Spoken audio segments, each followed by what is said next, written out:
Hey folks, it's your main man Sabado back again with Drive Time with Sabado. I'm on my way to the Master Gardener program, and just thought I would drop a quick one for you just to talk to you a little bit about what I've been up to in terms of the Master Gardener program. I've talked around the Master Gardener program. You know what's happening. You know I'm in it.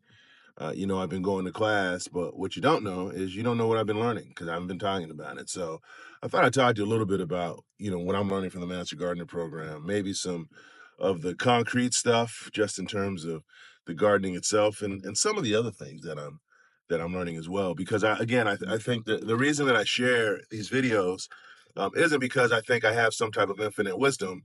The reason I share this is because I think that many of us share experiences in life, and many of us have experienced things that perhaps others may be interested in experiencing. And so, my goal here is just to kind of talk you through my path and some of the things that I did in hopes that perhaps maybe one or two things that I did resonates with you and gives you the confidence that you need in order to, get to the place that you want to go, whether it's early retirement, whether it's just having financial independence.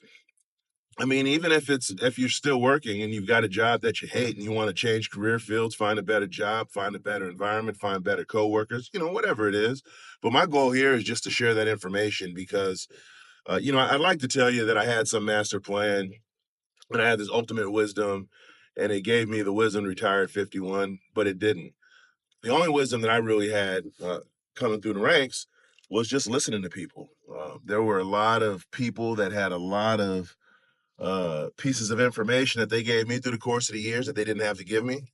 So what do? I took the information, followed it, didn't necessarily know if it was going to work, but tried it anyway. And the next thing you know, money's getting saved up. And, granted, I didn't keep all of my retirement savings early on to retire, but I took some of my retirement savings and used it to buy a house, then use it again to buy another house. So I mean, there's different reasons that I did it, but the point being that I took what I learned. It wasn't a perfect journey, and I know a lot of times that's what we're looking for is we're looking for the perfect journey, but we're not gonna find the perfect journey. But oh shoot, there's too much traffic. So we improvise, and that's exactly what I do is I improvise but stayed on the path and kind of stuck with my mission. So it's my hope that by sharing just different things that I share on this channel, it helps you along the way in your journey. So I know that was a lot of ways, a lot of words to say that, but it's a YouTube channel. You tune into the channel so you get a lot of words, and I will not disappoint as it relates to the number of words. But anyway, so to talk a little bit about the Master Gardener program, so this is I believe week 4 or week 5. So the first week, and I'm going to try to get this right, is the first week really was just a bunch of housekeeping stuff. So it was, I say this halfway joking, but where the bathrooms are, where the pencil sharpener is, where the copy machine is, stuff like that. Just basic stuff. And then the second week is where we really got into it. We had some chapters we had to have read, chapters 1 and 2, and chapter 1 dealt with the introduction to horticulture. It's interesting because a lot of what I'm learning is scientific, and there's this nexus between uh, horticulture and botany, or between the science and the execution of the science that we sit in the middle of, and we go out to the public and help the public with that. So we learned about that. Uh, the second thing we learned, the second week, or the third week, I say, is we learned about soils and different soil structures. And I never realized as much as I didn't know there was as much to learn about soils and fertilizers and how things impact, and the kinds of nutrients that are naturally occurring, which I guess they're all to some degree naturally occurring, but that are that are abundant in our soils. Uh, why do I spend so much money on fertilizers when I don't necessarily need to?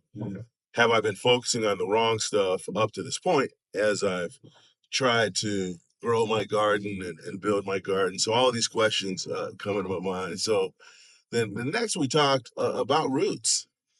And I just never knew that there was that much about roots, the different types of roots. Most people think, for example, that trees have one big taproot that just goes down into eternity.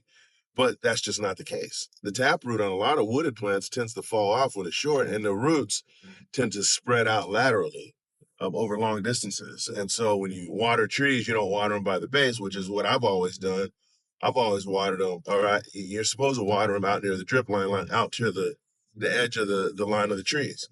So I guess I got to start doing that. I told my wife last night that I'm gonna have to in the spring, I'm going to have to go take some measures to fix the garden up a little bit because the challenge is it's like Heavy D said back in the day. Now that we found love, what are we going to do with it? Or as another great one once said, if you don't know, now you know. But see, the problem is now I know these things exist. I know the right way to do it. I know the way things are supposed to go.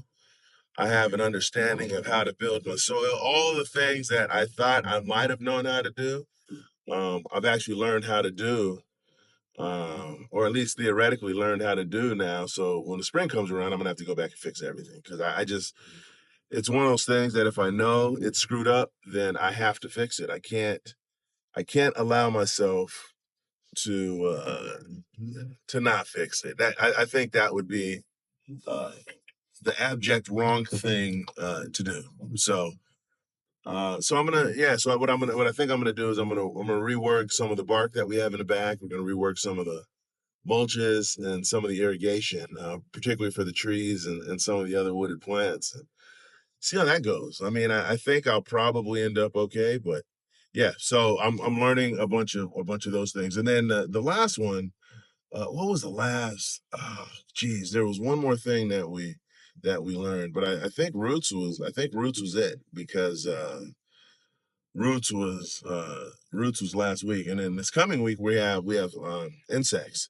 So this week we're going to talk for 5 hours about different types of insects. And so the way these classes are structured, it's pretty cool because generally a class, when you have a class that's this diverse, you have different people come in, you have different people talk. Well, the way the class is set up, because it's 15 weeks, it's the way that it's structured is it starts with some of the basics and then it goes, and then you have a speaker. Let me back up. You have a coordinator who focuses on some of the basics. I got distracted because it looks like there's an accident in front of me. So there's a coordinator that does some of the basics. And so what she does, she goes over kind of the broad stuff. But every week we have a speaker. And so as the speaker does their thing, we listen and we get our information. Once I finish a master gardener training, then I just have to do 50 hours a year of community service, which between you and I isn't that much. It's really, I could go in and work a whole week and be done with it. But what I endeavor to do is become that utility player that continues to volunteer, find different opportunities. If they need somebody and people don't want to go, then I'm your guy. You need somebody to scoop up manure for fertilizer. Call me up. I'll put my boots on and we'll rock it out. So it's that type of thing. So, but yeah. So I mean, besides that, I think those are the major things of recalibrating. Yeah, it's just when you retire, one of the things that I think happens. What's happened to me is I think when I first retired, I didn't think I was gonna need much of anything. I thought it was just gonna be that. And then now that I've been retired a year, I realize that it's a lot of time. It's a lot of time on your hands. And when you have that time on your hands, you have to do something. And again, I'm not saying do something for the sake of doing something because I think that's the wrong answer. I think that sends you down the wrong path. But I do think that um, it becomes important to do something. And because whatever you do, if you don't choose what you're doing, then whatever it is that you're going to do is going to be chosen for you. But if you choose what you're doing, then you can make sure that it's constructive and it meets your own life goals. And at the end of the day, that's what it all comes down to. Is you want to be able to meet your life goals, whether it's having an incredible garden, whether it's helping people, whether it's living a healthy life, whether it's getting a promotion at work. Although I always say, and I'm going to say this, endeavoring for a promotion at work, you need that about as much as you need a kick in the back with a steel toe boot. Let me put it that way. I mean, I get it. I get it. Uh, I get the idea, but ultimately, uh, work is just the means to an end and a tool to get you from point A to point B. That's all. That's all work is, and money is the tool to help you buy things. And so, maybe one of these days, we'll talk about, just focus on what's, at least in my mind, what I think is important in terms of the hierarchy. Because again, if you think about what creates the most stress in your life, I mean, sure, I know people have a bunch of issues at home, but a lot of it's work. I mean, so, you know, don't let that be what dominates your existence. Because if you do, then you're just going to be unhappy. Think about it this way. What creates the most anxiety and frustration for you in any given work week? It's work. It's not at home. It's not cooking dinner. It's not putting the kids to bed. It's not doing laundry. I mean, yeah, we hate doing that stuff. I mean, everybody hates chores. That's why we used to avoid them as a kid. But it's more than that. It's when you have to go to work, you're dealing with other people's personalities. You're dealing with all the issues that somebody else is dealing with. How many of you have ever had a situation where you came into work and somebody popped off at you about something and you didn't even do nothing? You didn't even have an opportunity to interact with that person today. Why? Because that person just got into work. You just left you just left home. You just left home, came into the office 20 minutes later. You got a coworker who got into a fight with their husband or their wife, and they're coming at you crazy. So it's that type of thing that I think is important. So, but anyway, well, I'm pulling up here to the to my program. There's a lot of people here. Maybe the court's closed. Pulling up here to my program. Um, I do want to apologize to you earlier for some of the glitches and stuff like that. But ultimately it's